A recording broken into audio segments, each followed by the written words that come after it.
Welcome to another segment of Let's Talk Real Estate. Thinking about buying or selling a home in Texas in 2025? The contract just changed, and one mistake in paragraph 12 could literally cost you thousands of dollars. I'm Mark Meras, and I'm joined by my business partner, Kyle Kreick, and together we are the co-founders of Paragon Realty Advisors. Over the next 30 or so minutes, we're doing a deep dive into the blueprint of Texas real estate, the brand new 2025 TREC 1 to 4 family residential contract. This isn't just a minor update, it's a game changer. We have included paragraph markers in the description if you want to skip to the specific area of the contract quickly. That's right, Mark.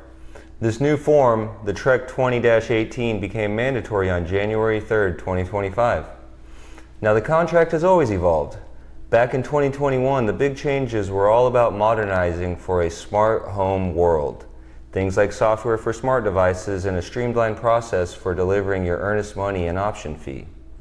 Then in 2023, the updates were more about fine-tuning. They clarified definitions, required more disclosures for things like MUDs and PIDs, which are municipal utility districts and public improvement districts, and strengthened the rules for documenting repairs.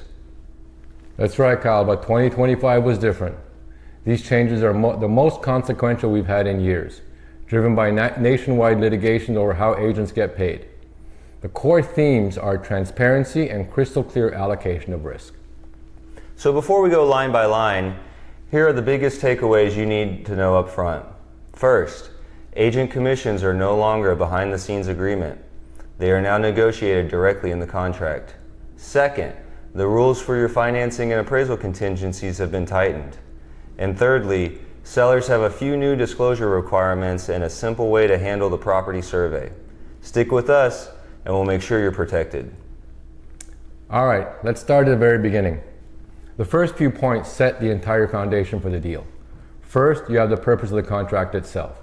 It's the mandatory standardized form for most residential resales in Texas. The biggest pitfall here is using this form for the wrong property, like a condo or a new build from a builder, which can make the contract unenforceable. Now, this contract is a living document. It's constantly being updated to reflect new laws and market practices. The pitfall is simple: using an old form. If you do, your contract will be missing key legal protections, creating huge potential for disputes. And that brings us to the 2021 revisions. These were huge at the time, adding smartphone devices and, most importantly, consolidating the earnest money and option fee delivery. The trap people still fall into is following the old rule, delivering the option fee directly to the seller. The consequence of that mistake is catastrophic. You lose your unrestricted right to terminate the contract. Exactly right, Mark. That mistake can kill a deal.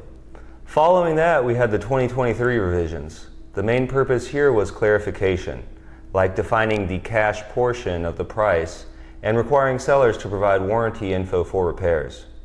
The pitfall is a seller who does repairs but fails to give you the paperwork. The consequence is you have no proof the work was done and no warranty if it fails later. Now that brings us to the main event, the 2025 contract. Its purpose is to address the massive industry shifts from commission lawsuits and to push for total transparency. The pitfall is underestimating these changes, especially in paragraph 12. The consequence? A buyer's agent could end up with no clear way to get paid, leading to chaos at the closing table. So let's get into the paragraphs. Paragraph 1, parties. This is where you put the full legal names of the buyer and seller. The hidden trap here, especially for sellers, is failing to include a spouse's name if the property is a homestead, even if they aren't on the title. The consequence is a fatal defect in the contract, and you might not be able to legally sell the home. Moving on to paragraph 2, the property. Its purpose is to define everything that's being sold: the land, the improvements, and the accessories. The common pitfall here is just assuming you know what's included. The consequence is a dispute at the final walkthrough when the seller has taken something the buyer thought was staying. The walkthrough argument is one we see all the time. Let's break down paragraph 2 even further. It starts with paragraph 2A, the legal description of the land. Its purpose is to provide the precise lot, block, and subdivision name. The pitfall here is a huge one, using an ambiguous description like just a street address. The consequence is that the entire contract could be void because you haven't clearly identified what's being sold. Next, we have paragraph 2B, which covers improvements. These are the built-in fixtures like cabinets and ceiling fans. People get tripped up by assuming something is personal property when it's legally a fixture, like a high-end built-in sub-zero fridge. If a seller takes that, they're in breach of the contract because the buyer expected it to say. Then you have paragraph 2C, accessories. These are things that convey even if they aren't bolted down, like garage door openers and pool equipment. The pitfall is assuming something is going to be an accessory if it isn't on the specific list. If it's not listed, the seller has zero obligation to leave it. Finally, and this is critical, we have paragraph 2D, which is exclusions. This is where the seller must list anything they plan on taking, like the heirloom dining room chandelier. The pitfall is relying on a verbal promise. If you didn't write it down, that chandelier is legally part of the sale and the seller is in breach if they take it. The chandelier is the classic example. All right, my turn. Let's start with paragraph 2E, reservations. This paragraph makes it clear that if a seller wants to reserve something like mineral rights, they have to use a separate addendum. The pitfall is an agent trying to write this into the special provisions section. That is the unauthorized practice of law, and the consequence is the reservation might be totally ineffective. Moving on to paragraph 3, the sales price. This just breaks down the total price into the cash portion and the financed amount. The trap for buyers is confusing the cash portion with their total cash to close. The reality is you'll need more cash at closing to cover lender and title fees. Now on to paragraph 4, leases. This is a big one. It requires the seller to disclose any lease that will affect the property, like for tenants, solar panels, or even geothermal rights, which is new for 2025. The pitfall here is a seller forgetting to disclose a solar panel lease. The consequence is the buyer takes ownership of the house and is suddenly on the hook for those lease payments. And that brings us to one of the most important paragraphs in the entire contract, paragraph 5, earnest money and termination option. Its purpose is to govern the buyer's financial deposit and their unrestricted right to terminate during the option period. The pitfall here is legendary, failing to deliver that option fee to the title company within 3 calendar days. The contract says time is of the essence. The consequence is devastating. The buyer completely loses their unrestricted right to terminate, which is their main exit strategy and negotiation tool. That 3-day deadline is absolute. Fail to meet it and your leverage is gone. Okay, let's move on to the due diligence section. Paragraph 6 covers the title policy and survey. Its purpose is to outline the seller's duty to provide clear title and the buyer's right to review it. The pitfall here is not clearly negotiating who pays for the owner's title policy, which is a major closing cost. The consequence is a surprise 6-figure expense at the closing table for the person who assumes the other was paying. Now, within this, paragraph 6C deals with the survey, and it has a big 2025 update. The seller can now use a simpler T47.1 declaration that doesn't need a notary. But the pitfall is the seller providing an old survey and an inaccurate declaration, failing to mention the new pool that they built. The consequence? The lender will likely reject the survey, forcing the seller to pay for a brand new one and delaying closing. Then we have paragraph 6D, objections. This gives a buyer a set number of days to object to anything that they don't like on the title commitment or survey. The trap is failing to submit these objections in writing before the deadline. If you miss it, you've waived your right to object and you're forced to accept the property with that undisclosed easement or your neighbor's fence in your yard. Finally, we have section 6E, which covers notices. For 2025, there's a new requirement for sellers to provide any mold remediation certificates for the past 5 years. If a seller forgets to provide one, the buyer could gain a right to terminate, or the seller could be facing a lawsuit after closing for failure to disclose. The theme here is deadlines and disclosures. Miss them at your own peril. All right, let's talk about the physical house itself in paragraph 7, property condition. The whole section is about the state of the property and the repair process. The pitfall is misunderstanding how the seller's disclosure, the as-is clause, and the inspections all work together. Get it wrong and you could lose your chance to negotiate or terminate. Breaking it down further, paragraph 7B is the seller's disclosure notice. This is the state-mandated form where the seller discloses what they know about the property. Here's the trap. If the seller delivers this notice to the buyer after the contract is signed, the consequence is the buyer automatically gets a 7-day window to terminate for any reason at all. Now for the most misunderstood clause, 7D, as is. Its purpose is to state the buyer accepts the property in its present condition, but the pitfall is a seller believing as is means they can hide a known defect, like a leaky roof. The consequence is that the seller can be sued for fraud. As is does not protect a dishonest seller. And within that section, 7D2 is for pre-agreed repairs. The trap here is writing vague phrases like repairs to be determined after inspection. That's unenforceable. All repair negotiations need to be finalized with a formal amendment during the option period. That's a crucial point, Kyle. As is a starting line for inspections, not a finish line for disclosures. My turn. Looking at paragraph 7E, which covers lender required repairs, common in FHA and VA loans. It gives the buyer an out if the lender demands repairs costing more than 5% of the sales price. The pitfall is assuming that the seller is automatically on the hook for these. The reality is, if the cost exceeds 5% and you can't agree on who pays, contract terminates and a deal dies. Next, we have paragraph 8, which is a simple but important one. License holder disclosure. An agent must disclose if they are a party in the deal or related to one.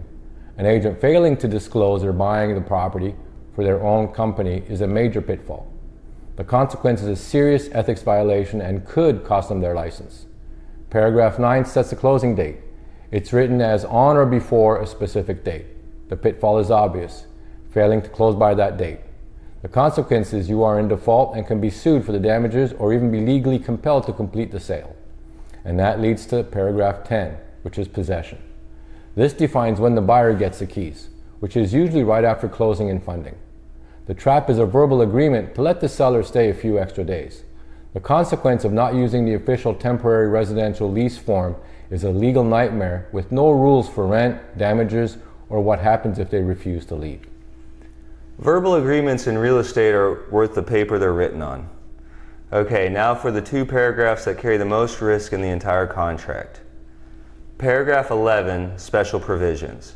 This is a tiny blank space meant only for factual statements that don't fit anywhere else. The pitfall here is an agent using this space to write in custom legal clauses, like making the deal contingent on an appraisal. The consequence is the agent has just engaged in the unauthorized practice of law, which can get the license revoked. And the clause they wrote is probably unenforceable anyway. And now for the big one, the paragraph that changed everything in 2025, paragraph 12, settlement and other expenses. Its purpose is to allocate closing costs and critically to negotiate the seller's contribution to the buyer's agent commission. The pitfall is a buyer's agent assuming an offer of compensation in the MLS is a guarantee of payment. It's not. The only way to make it a binding obligation on the seller is to write it into section 12A1B of this contract. The consequence of failing to do that is the seller has zero contractual obligation to pay the buyer's agent, and the buyer could be forced to pay that commission out of their own pocket. After that, we have paragraph 13, prorations. A little bit simpler. It's just about fairly splitting costs like taxes and HOA dues. The pitfall here is forgetting that tax prorations are just an estimate. The consequence is you might get hit with a much larger tax bill at the end of the year than you expected and have little chance of getting the difference from the seller who has already moved on. Paragraph 12 is the new center of the universe for this contract. Get it wrong and it will hurt financially. All right, let's bring it home with the back half of the contract. Paragraph 14 is a casualty loss clause, the what if the house burns down before closing section. The pitfall is assuming the deal is automatically dead if there's damage. The consequence is a buyer might miss their opportunity to proceed with the purchase and get an assignment of the seller's insurance money, which can sometimes be a great deal. Next, we have paragraph 15, which is default. This spells out the legal remedies if someone breaches a contract. The trap is assuming that the only option is to keep or lose your earnest money. The truth is, the non-breaching party can also sue to force the sale to go through, a remedy called specific performance. Then we have paragraph 16, which requires mediation. Before you can sue, you have to offer to mediate the dispute with a neutral third party. The pitfall is rushing to file a lawsuit. If you do, the court will likely just force you back to mediation, wasting everybody's time and money. And finally, for this block, paragraph 17, which is attorney's fees. This is the loser pays rule. The winner of a lawsuit can recover their legal fees from the loser. The pitfall is thinking that this applies to any argument. The consequence is realizing it only kicks in after a formal lawsuit is filed and won. It doesn't cover your costs for mediation or pre-litigation disputes. That's a great point about the loser pays rule, only applying after you win in court. All right, moving on to paragraph 18, which covers the escrow agent's duties, mainly the title company. There's a key provision here about earnest money disputes. The pitfall is this: if the other party demands the earnest money and you fail to send a written objection to the title company within 15 days, the consequence, the title company is allowed to release the entire deposit to the other party and you could forfeit your claim. Paragraph 19 is representations. This just confirms that the written contract overrides any and all prior verbal promises. The classic trap is relying on a seller's verbal promise to leave the refrigerator. If it's not in writing on the non-realty items addendum, that promise is legally unenforceable. Moving on to paragraph 20, it handles the FRPTA, a federal tax law for foreign sellers. The title company handles this by having the seller sign a non-foreign person affidavit. The pitfall is closing without getting this affidavit. In the extremely rare case the seller is a foreign person, the buyer could be held liable by the IRS for the seller's unpaid taxes. Lastly for this group is paragraph 21, notices. This is where you put the official email and mailing addresses for all legal notices. The pitfall here is leaving this blank. The consequences are major. It's a dispute over whether a time-sensitive notice, like a termination, was properly delivered, potentially costing you a critical right. So simple, yet so important. Always fill out paragraph 21. Okay, let's wrap up the main body. Paragraph 22 is the addenda checklist. It's a list of all addenda that are legally part of the contract. The pitfall is failing to check the box for an addenda you signed. This could create a dispute over whether its terms are even enforceable. Paragraph 23 is your termination option, which is now intentionally left blank. Its contents were moved into paragraph 5 years ago. The only pitfall is getting confused if you're looking at the old training materials. All the key terms are now in paragraph 5. Paragraph 24 is a final warning. Consult an attorney. It explicitly states that we as real estate agents cannot give legal advice. The pitfall is a buyer or seller relying solely on their agent to interpret complex legal rights. The consequence is making a huge financial decision based on a misunderstanding of the contract. And finally, on the last page, we have the effective date. This isn't the date you signed, it's the date the final acceptance was communicated. This is day 0 for all your deadlines. The pitfall is calculating your deadlines from the wrong date, which can cause you to miss the critical 3-day option fee window and lose your termination right. That effective date is the starting gun for the whole race. Now at the very end of the contract is the broker information section. The pitfall here is for an agent to think that the commission amount listed here is what obligates the seller to pay them. It is not. This section is for a disclosure between brokers. The consequence of that mistake is an agent realizing too late that the only binding payment agreement is the one negotiated back in paragraph 12. Okay, that covers the main contract, but we're not done yet. We need to talk about the addenda. These aren't just extra papers, they are powerful legal tools that fundamentally change the deal. Using the wrong one, or not using one when you should, can expose you to massive risk. The most common one is the third-party financing addendum. This gives a buyer a way out if the loan falls through. But for 2025, there's a new pitfall. When terminating, you must now provide the seller with a written loan denial letter from the lender. If you do not, your termination might be invalid and your earnest money is at risk. That new lender letter rule is a huge deal. It adds a layer of proof to the financing contingency. Okay, let's talk about another crucial one, the appraisal addendum. This is a tool to modify or waive the buyer's rights to terminate if the appraisal comes in low. It's often used to make an offer stronger. The pitfall is a buyer waiving this protection without having enough cash to cover a potentially huge gap between the appraisal and the sales price. The consequence is they're forced to either come up with the extra cash or default and lose their earnest money. Next is the addendum for the sale of other property. This makes a contract contingent on a buyer selling their current home. but it contains a kick-out clause. The pitfall is not being financially ready to waive that contingency if the seller gets another offer. If you can't waive it, your contract terminates and you lose the house. And then you have the addendum for a backup contract. This lets the seller accept a second offer that only becomes active if the first offer dies. The trap for the backup buyer is failing to deliver that option fee on time. If they're late, they lose their termination option before the contract is even in first position. Great points, Mark. Let's cover the last few big addenda. The temporary residential lease is for when a buyer moves in early or a seller stays late. The pitfall here is massive. Forgetting to get the right insurance. A standard homeowner's policy may not cover the property during a lease. The consequence could be a catastrophic uncovered loss. There's a fire or accident. Next is the HOA addendum, which is mandatory for properties in a property owners association. The hidden trap here is for an agent to put a low dollar cap on the buyer's contribution to transfer fees, not realizing that cap also applies to potentially huge capital reserve or buy-in fees. The consequence? The seller could be ambushed at closing and forced to pay thousands of dollars in HOA fees on the buyer's behalf.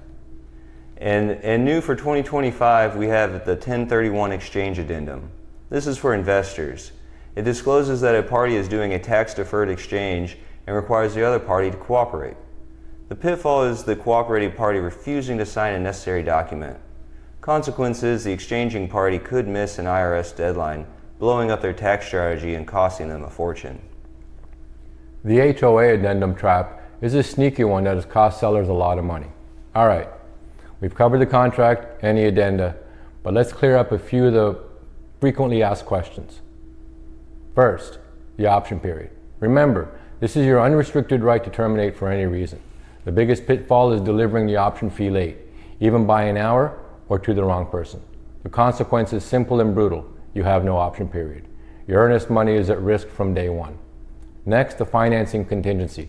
This protects your earnest money if you are denied a loan after a good faith effort. But what's the pitfall?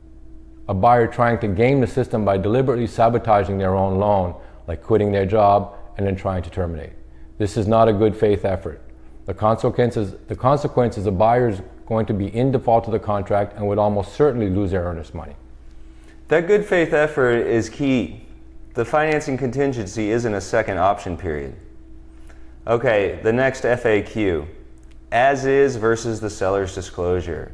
Let's bust this myth once and for all.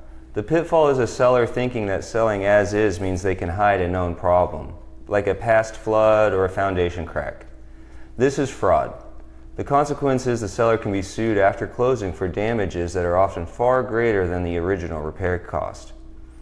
As is protects an honest seller from unknown issues, not a dishonest one from known issues. And this brings us to the special provisions minefield in paragraph 11. The pitfall is an agent writing a legal contingency here like subject to appraisal instead of using the proper addendum. The consequence is twofold. The agent has committed the unauthorized practice of law, risking their license, and the clause they wrote is likely unenforceable, leaving their client completely unprotected. Finally, what does time is of the essence really mean? This is a legal term, and it means a deadline is absolute and strictly enforced. The pitfall is treating a deadline like the 3-day option fee delivery as a suggestion. It's not. The consequence of missing it is a material breach of the contract and the immediate, permanent loss of that specific right. Absolutely. When a contract says time is of the essence, it means it. Before we wrap up, it's also important to remember this contract operates in a broader legal ecosystem. New laws passed by the Texas legislature can impact your transaction. For example, a new law restricting property ownership by certain foreign entities adds a new layer of due diligence. New zoning laws could affect how a buyer can use a property, making the objection rights in paragraph 6 even more critical. And new laws to fight fraudulent deed filings just reinforce how absolutely essential it is for a buyer to get an owner's policy of title insurance. In other words, this contract is the rule book, but you're still playing the game in the real world with real world laws. Okay, we know that was a ton of information, so let's boil it down to the 3 most important takeaways for the 2025 Texas real estate contract.